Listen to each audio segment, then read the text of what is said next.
We'll hear ourselves say things like, I should be working at my job, but I want to go paint. What is purpose? Purpose, according to my understanding, is the stuff that makes life worth living.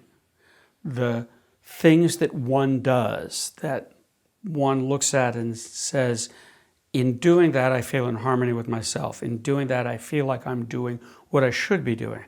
Or looking back on it in the past, I can say that was an action that made my life rise or my life have meaning. It's a little slippery because anything can be purpose. Examples range from parenthood. One might say, my purpose is to have children, pass on my genetic information and philosophy and beliefs to the next generation. That's a legitimate aspect of purpose. Someone else might say, my purpose is to be as outrageous as possible and make people question the way they live their lives. Completely valid purpose. My purpose, me, John Vorhaus, my purpose is to instruct. And when I'm in situations where I'm communicating information that I think will be of benefit to the people I'm sharing that information with, that's when I feel as though I am fulfilling my purpose. For people who are asking the question themselves, hey, what is my purpose? I would simply ask you, what is it when you're doing it, it feels right? That's a good place to look for your purpose. And if you don't know what your purpose is, looking for your purpose becomes your purpose. So if you say to yourself, I don't have a purpose, I don't know what my purpose is, that immediately puts you on a quest to discover what makes you feel fulfilled. And until you discover that thing, the thing that will make you feel fulfilled is the drive to discover what will make you feel fulfilled. The learning itself becomes the purpose. Do you find that people feel guilty for trying to discover their purpose, that it seems self-indulgent, maybe culturally, whatever, they've been conditioned that you never think outside of these certain jobs and this certain lifestyle.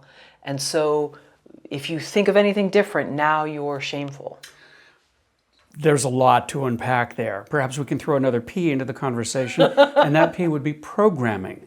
A lot of us are endowed with programming, benign or malign programming, from our parents, our community, our society. And a lot of what we are challenged by as thinking human beings is, how do I accommodate my programming? How do I transcend it if it needs transcending? How do I accept it if it needs accepting? And then how do I deal with conflict that exists when the programming that's been handed to me is no longer in harmony with the programming that I choose to apply to myself? If I can break this down to an example. I grew up in 1960s California, suburban America. And the programming that was imprinted upon me by my parents and society was, there is an educational path that will take me through university, probably graduate school, into a profession like law. Maybe professor to university, but it was understood that my path would be along those lines. No question, no discussion of purpose. It was understood that the purpose was to build a sustainable lifestyle, make money, one might say.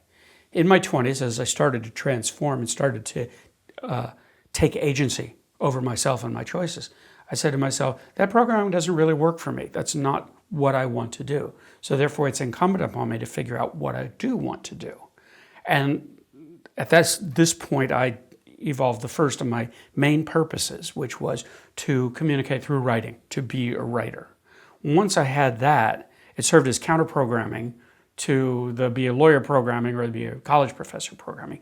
Took me on a different path. I reconciled those paths. So the challenge that you speak of about not feeling guilty is really the challenge of reconciling old information and new information and making sure that the person I am now is making choices based on what I want as the person I am now at the expense of other options or choices. A lot of those other options or choices will present to us as guilt. We'll hear ourselves say things like, I should be working at my job, but I want to go paint. And that's a fundamental conflict that we struggle with. as we strive to align our lives around what we want them to be rather than what we've been instructed that they are meant to be. How can you live a life having 7, 8, whatever, different purposes? Don't they conflict with one another? Here's where the appearance of conflict will arise. If I'm, let's say, being a creator of any kind, painter, artist, actor, whatnot, the part of me will be afraid, and the part that's afraid will leave things undone. Because if you never finish something, then you never have to retroactively reflect on whether you did a good job or not. And if you're afraid to self-judge, it's often easier not to finish than to finish and then reflect and say, well, that was not my best effort. So a lot of people will go off in a lot of different directions, not necessarily aware that they are secretly serving insecurity. And they're using distraction, diffusion of energy in order to keep from confronting fear. Once fear has been confronted, that act of going off in a lot of different directions is not a diffusion of energy, it's a multiplication of energy. Because the thoughtful, fearless creator will do things like, I've never written an opera before. I'm certain if I do it, it'll be terrible, but I'm going to learn 10 things I didn't know before. I'm not afraid to commit to create a bad opera. I'm past that. So let's give it a try. Let's go into a new form of creative expression, harvest what learning there is to be gained, and bring it into other parts of creative practice. So, in answer to your question, in the presence of fear, diffusion of energy is a real risk. In the absence of fear, extension of energy is a real benefit. I want to say that again because I sort of stumbled on it. In the presence of fear, diffusion of energy is a real risk. It can keep you from getting anything finished for well and good. In the absence of fear, extension of energy is a great good because wherever you put your energy, you will gain information that you can then turn and apply to other parts of your creative practice. And forgive me, did you say you did some kind of like street performing or you were a busker or something like that? Yes, Mime? I was a mime. Okay. Yeah. How did people react to you? Yes. How did people react to you? Were they interested, and how did you feel with their reactions? Look at that clown. I mean, I was being a clown. Their reaction was generally positive. One of my many mottos, I have so many, but this is one of them. This I believe above all other things, a man shall find goodness if goodness he brings. So I was bringing goodness as a performer. I wasn't trying to give anybody a bad time. I was trying to entertain people. So I'm wearing my virtue and my generosity of spirit in such a way that people can respond in kind. I didn't get into fights. I didn't get into conflict. Every now and then somebody's like, oh, mimes, I hate mimes. Okay, that's fine. I don't much care for mimes myself. I got to stop being a mime and start being a ventriloquist, something else where I can talk. But from an ego point of view, from a pure ego point of view, it was easy and fun. It was not challenging work. Being in front of people as an entertainer behind whiteface, not a challenge at all. I'm completely protected. I'm protected by my mask. Any entertainer can be considered self-protected if they consider part of their projection to be a mask. Give you an example. When I was a singer-songwriter, I hid behind the mask of, I don't do this very well. It was a way of self-protecting against the fact that, in fact, I didn't do it very well. But I protected my ego in a space where I felt insecure by taking responsibility for the lack of level of expertise at the outset.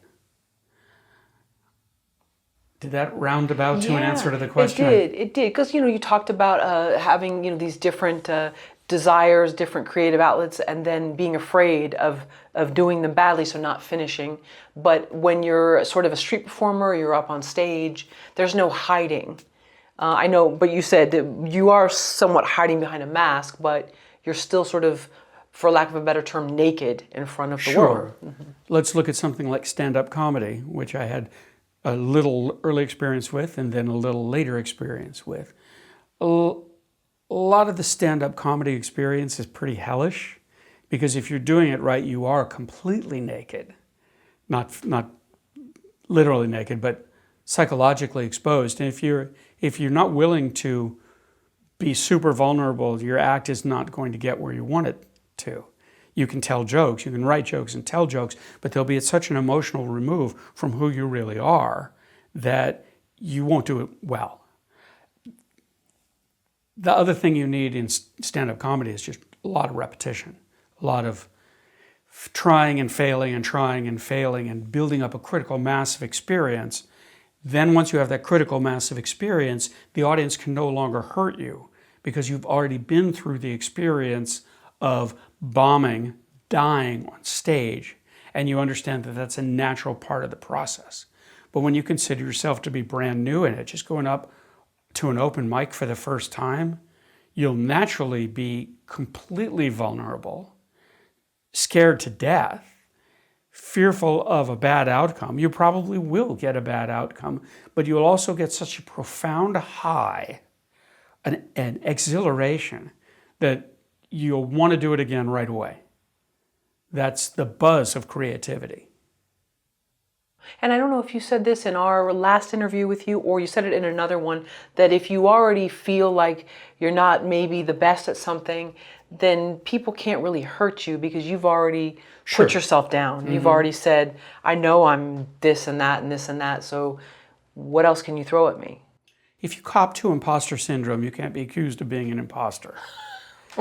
That's true. And even at this moment here, I have a very, very strong desire to reach out to you watching this video and change your life forever. But where do I get the arrogance to say, I know something you need to know? I don't have that authority. It's not built into me. I have gifts that are endowed upon me. I got a good brain. I have the leisure to use it. I know how to use it. I have the desire to use it. So there's a lot that I can take credit for. I can't take credit for having an exclusive understanding of the way the world works. Nobody can. All I can take credit for is being humble in the desire to know myself, and humble in my desire to know the world, and humble in my desire to share my discoveries with other people. By the time I'm done laying out all that humility, you can't hurt me. I'm already down on the floor. I'm just this little guy trying to share a few things I've picked up along the way. That's a safe place to operate from.